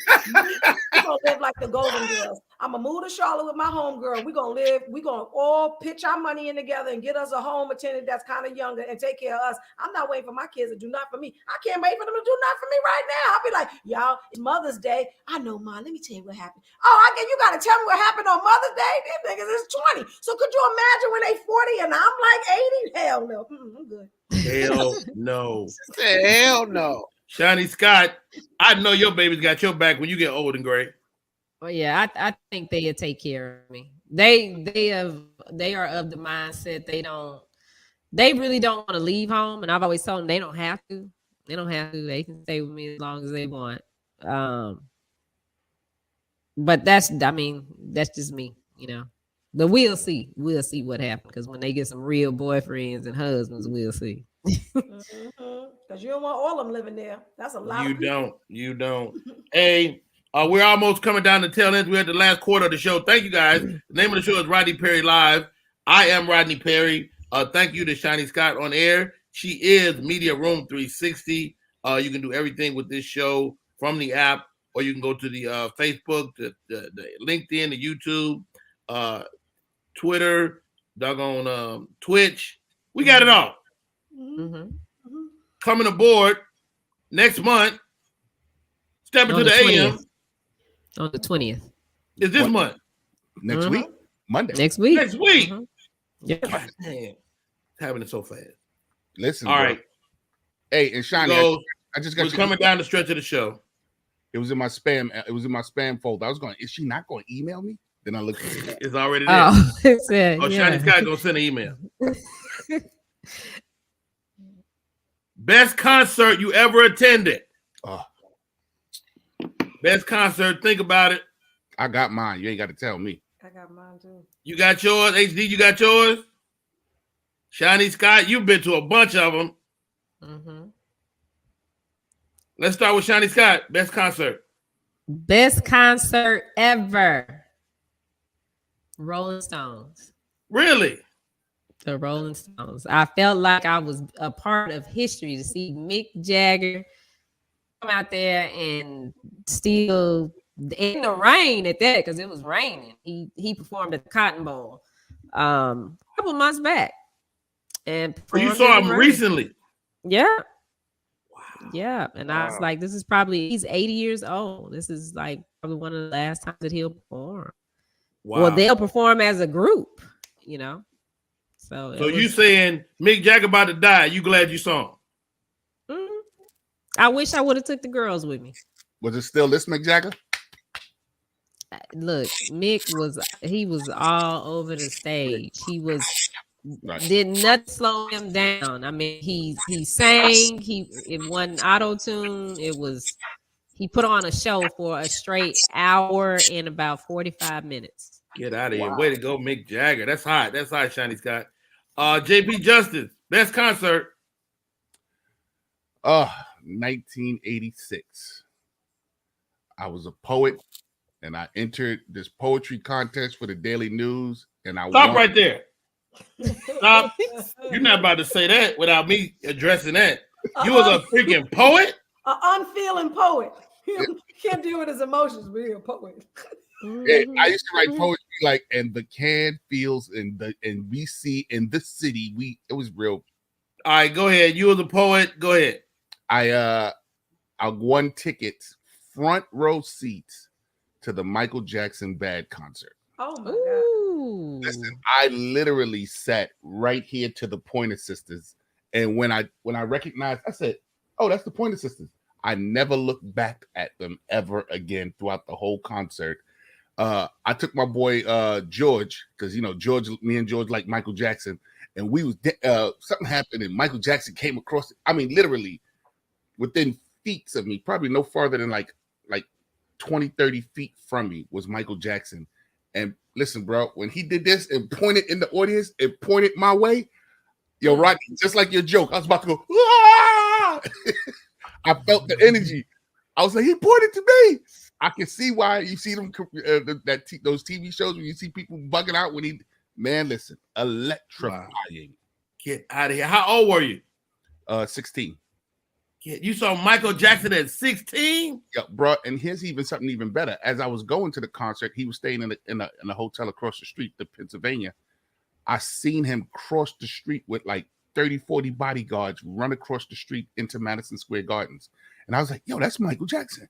And the street blocked off, and you see him doing his little Michael Jackson little run when he run with his little security. And I said, oh my God. And then I rushed in Madison Square Gardens, bro. It was amazing. Wow, that's bananas, man. Great story, JP. HD. Man. It was so crazy about that, JP. I saw that same concert in Hartford, Connecticut. There you go, bro. But that's not my best. That's not the best one. I went to Prince's last concert here. You sure did? In Atlanta. And he played it all in piano. He came out with a cane and he rocked everything. No band, piano, and just played. And I just had tears. I was like, yo, this is me and Shaka Zulu. His manager, we almost got kicked out because they don't want you to take no pictures and videos. So we were both on each end. You got video? Yeah, I'm not supposed to say that. I don't. Wait, you talking about the one that afterwards he took the plane to Minneapolis and died? I laminated. As soon as I got to the house, I was like, I heard the news. I was like, oh, I gotta laminate this ticket. Oh my! I had the ticket in my humidor, and dude, it was. I can't even, because I've seen Michael Jackson, but Prince playing the piano through all his songs. Like every song, just piano and him. He'd get up and he'd stomp his foot, and the place would just get chill. And then didn't know that was the last time on this planet. Yeah. Who knew, man? I got a great Prince story, bro. Listen, this Prince story. It's not your turn. They're right there, JP. Nigga McClain. Thank you. I appreciate it. Best concert all time. JP be taking over. Yeah. Fuck that. I got a Prince story. Yeah, so I do have a Prince story. So I did see Prince. It was like a bunch of Hare Krishnas and stuff, but that's not my best. That wasn't my best concert. My best concert, I was probably like 11, and my mother took me and my sister to see Luther Vandross. I know she thought we was her friends, but when I tell you, and it was big. You saw Luther in the round too, huh? Yes, and when I tell you, it was steps. It was steps that he had on a thing, and when he did the song "Creep, Creep, Creep," every time he would step, it would light up. I was like, ah! I just wanted to see the Vandross. I was like 11. I could not believe his showmanship was so amazing. Like it was in everything was thought out, and I was just in awe like this. It's like a kid in the circus. It was so amazing. Luther Vandross at Madison Square Garden. My mother. She need to really get her shit together because you was supposed to. That's all. Yes. Yo, JP, go ahead and tell your Prince story. Yo, so we had a club here in Manhattan. I think it was the Shark Bar. I can't really remember, but it was a regular night. Everybody was just really having fun. I wasn't even there for comedy. We was just all having a good time, drinking, all that kind of stuff. And this big burly white dude with white beard, white hair, everything walks in. And we go, oh, what the hell is this? This looks funny to us because it was black people, and then this big white dude with white hair, blah blah blah. Then this little tiny guy comes in, and he gets to the front where the stage is, and he does, bro, just like in a movie or something like that. He does such things. He did just like this, and he looked around, and the place went ballistic. Wow. Prince walks in. He grabs the microphone. He goes, I got some things on my chest. Do you mind if I play for y'all for a little while? Ain't nobody gonna say no. 2.5 hours later, this man just went in, and then he took his marker and wrote "slave" on his face. That's when he started wearing the word "slave" on his face. So so the rumor is that he was in New York to have that meeting with Warner Brothers about his masters. And they told him no. And then he came to this bar where he was at, and when they told him no, and he played, and then he wrote the word "slave" on his face right there. Wow, what a great story! Yeah. All right, guys, here goes mine. I probably saw this guy a couple of different times. Shani Scott, it's a Budweiser Superfest in Dallas, Texas. Okay. All right. Probably 1988, around there, 87, 88. Me and my buddy Alan Fisher. Don't say Houdini. No. The show was packed. It's a Budweiser Superfest. I saw Tevin Campbell, a young Tevin Campbell. Oh, yeah. I saw Babyface. Mm-hmm. And I saw MC Hammer. Oh, I remember this. Let me tell you something. The show was unreal. Hammer, there was no energy. This guy, for 90 minutes, he was headlining the tour. He didn't stop moving. This is before he had the big show with 1,000 people on the stage. So it was him, 2 big MC, and about 5 other people. Freaking unreal. I met a white girl that night. Yeah. Here's where the story gets good. And she kissed me. Yeah. What? Now he's kissing white women. That's the only time I ever kissed a white woman. Was it tongue? And it was Hammer's fault. Yeah, I was tonguing it down. You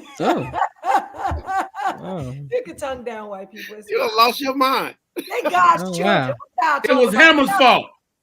It was like he was too legit to quit. Too legit to quit. Is it like putting your tongue in Swiss cheese? Say again? Was it like putting your tongue in Swiss cheese? It was actually really soft and warm. Nice.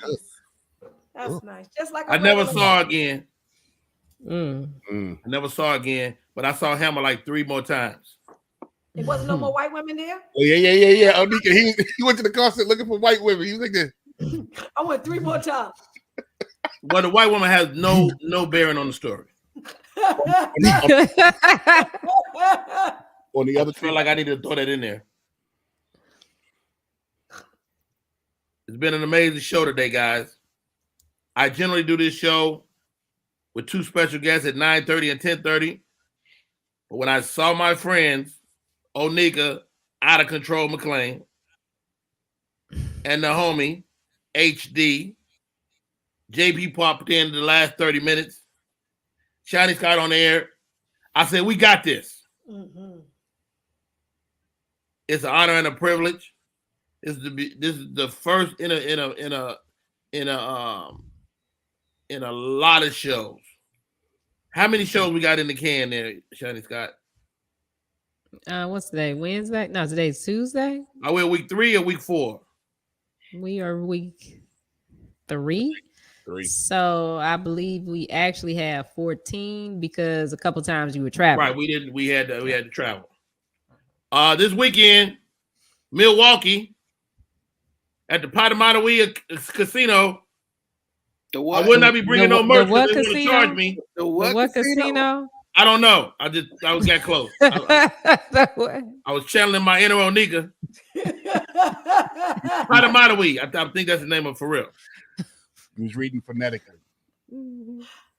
I have no idea if it's right or not. Go download the app, Media Room 360. I used to work with a guy in radio, Shiny Scott. I don't know if you know this guy. His name was Cliff Winston. Mm-mm. And he was in LA. He was at Stevie Wonder station. And he used to talk like this, like I'm talking. He would say little bursts of words, and then he would stop.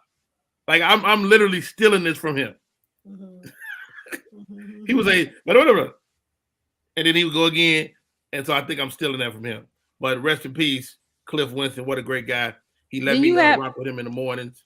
This is kind of a morning show, kind of afternoon show. Go ahead, Shiny Scott. You got your merch on your website? No. Well, put it on the website and just do a special for the weekend. Like put a code for the weekend and tell everybody to go there and buy it. Yeah, get it. That just because you ain't got no table, that one monkey don't stop no show. Don't stop one no money monkey now. Don't stop no show. Yeah, put it Well on said. Wi-Fi. You know what? I'm gonna do that today. Thank you, Shiny Scott. Mm-hmm. Appreciate y'all. Hey, my friends are here with me. My name is Rodney Perry. You're tuning to Rodney Perry Live. That is JP Justice.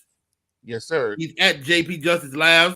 He is stepped to the AM on Monday through Friday, ladies and gentlemen, 12 a.m. to 4 a.m.